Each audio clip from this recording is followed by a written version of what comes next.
Nobody inside Buckingham Palace spoke about it openly, but everyone who worked those corridors in the days that followed knew something irreversible had occurred. King Charles had uncovered a scheme so calculated, so intimate in its betrayal, that it did not merely anger him, it changed him, and the punishment he delivered in the silence of a private chamber sent a signal through the royal household that no official announcement ever could. To understand what happened, you have to go back several months to the moment when Lady Louise Windsor began appearing in spaces she had never occupied before. Louise is not the loudest presence in any room she enters. That has always been her particular power. The daughter of Prince Edward, she inherited a quality of calm that reads, to those paying attention, as absolute confidence. She does not perform composure, she simply possesses it. Her eyes are quick and perceptive, her manner with strangers warm without ever being unguarded. For years she existed at the comfortable edges of royal public life, present but never overexposed. Then something shifted. King Charles began positioning her differently, not with fanfare or press releases, but with the quiet deliberateness of a man who has already seen several moves ahead. At formal gatherings she appeared at his side. At ceremonial events she was placed where cameras naturally fell. The message was encoded, not broadcast, but to those trained in the grammar of royal signaling, it was unmistakable. Charles was investing in Louise. He trusted her. And in the palace's invisible economy, where proximity to the king is the only currency that truly matters, that trust made her a target. There was a woman watching this unfold who had spent years carefully securing her own proximity to power. She understood that what Charles was doing with Louise was not simply affection, it was architecture. He was building something around that young woman, and whatever shape that structure eventually took, there would be less room inside it for everyone else. Fear in powerful people rarely announces itself honestly. It disguises itself as strategy. She identified a younger woman within her circle, someone hungry enough to be useful and inexperienced enough to be directed. This younger woman had recently moved within the orbit of palace life and was burning underneath her polished exterior with an ambition she had not yet learned to conceal. She wanted to matter inside these walls. She wanted to be seen, and the older woman recognized that hunger as the most reliable lever available to her.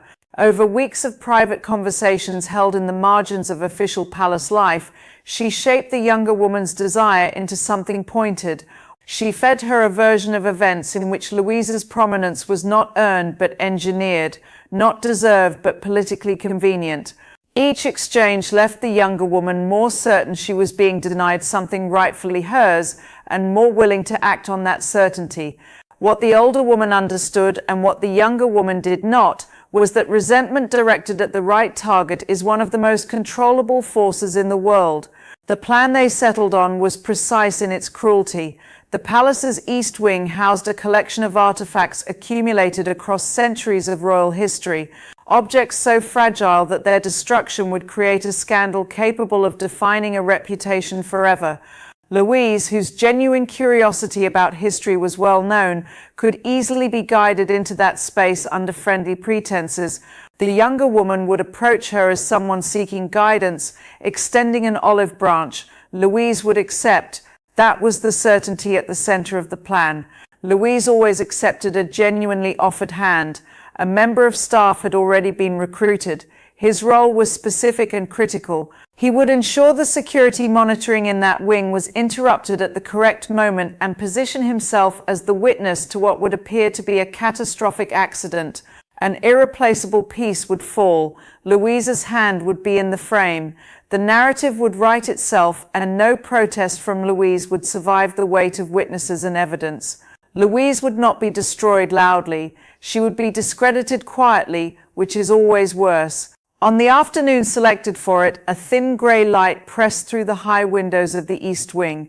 Louise walked beside the younger woman with no awareness that every question she was being asked had been rehearsed the night before, and that the path they were walking had been chosen because of where it ended. The younger woman guided her toward a porcelain piece of extraordinary age mounted on a narrow pedestal. She pointed toward the base, asking Louise to look more closely. Concealed between her fingers was a thin cord that would need only the smallest pull to send everything crashing.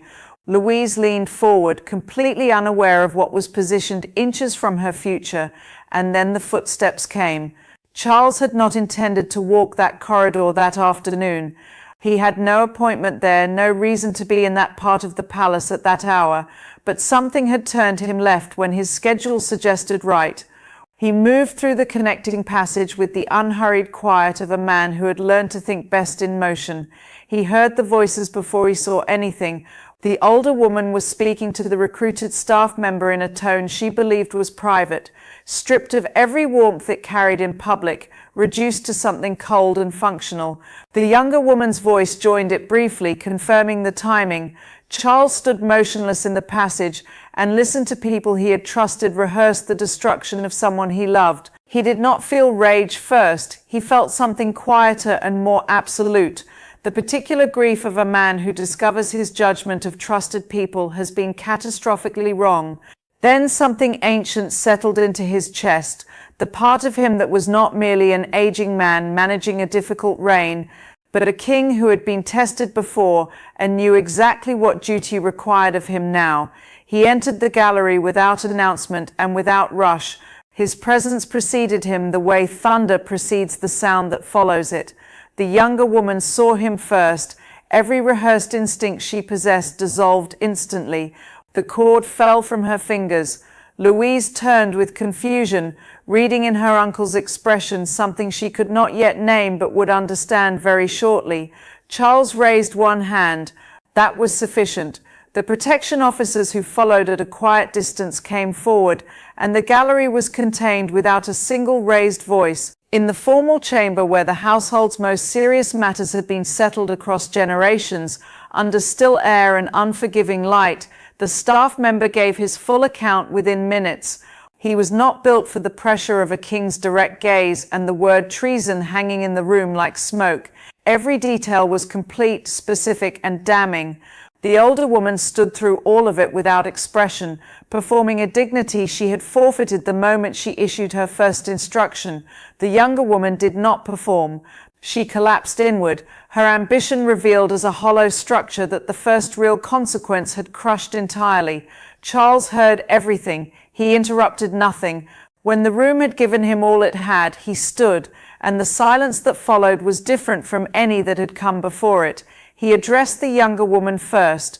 Her removal was immediate, complete, and permanent. Not a suspension, not a conditional withdrawal, but a severance so thorough that her name would carry no connection to this institution in any capacity, now or in the future. The life she had imagined claiming inside these walls was finished at the precise moment she had tried to use it as a weapon. What Charles reserved for the older woman was slower and therefore heavier.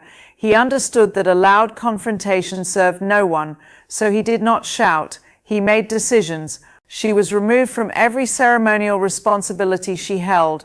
The apartments that had given her command over the working rhythms of palace life were reassigned. She was relocated to a wing so far from the functioning center that the distance itself was the message. She would remain within the palace's boundaries, which made it impossible to call exile. But she would be unreachable from the rooms where decisions were made, invisible in the spaces where power was exercised, present enough to understand everything she had lost and removed enough to never again influence any of it. The palace released nothing publicly, no statement reached the press. The silence was not an oversight, it was a verdict.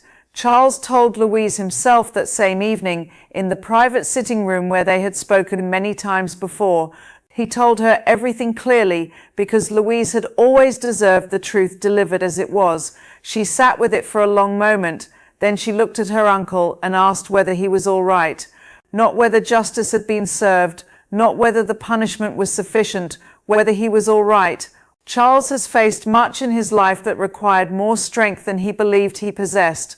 That question in that quiet room required more than most. He walked alone that night through halls that had absorbed centuries of complicated human behavior. His steps were slow, the weight of what had been done settling fully into him. He stopped beside a window and looked out over the darkened grounds. Justice is not always the end of pain. Sometimes it is only the beginning of a different kind of loneliness. The family had been protected. Louise was safe, and he stood there with all of it accomplished and felt the cost of it reach his bones. Some acts of power protect the people you love, but they cannot protect you from what it cost to have needed to use them. Now the question belongs to you. King Charles chose silence over spectacle, quiet exile over public confrontation, the slow erosion of influence over any dramatic removal. Was that wisdom, or was it the most refined form of cruelty available to a king? And is there any meaningful difference when the punishment is being stripped of everything that made your life feel significant? Leave your answer in the comments below. If this story held you from the first word to this one, please like it, share it with someone who follows the royal family, and subscribe so you never miss what unfolds behind these walls next. The video appearing on your screen right now continues this world. You will not want to miss where it leads.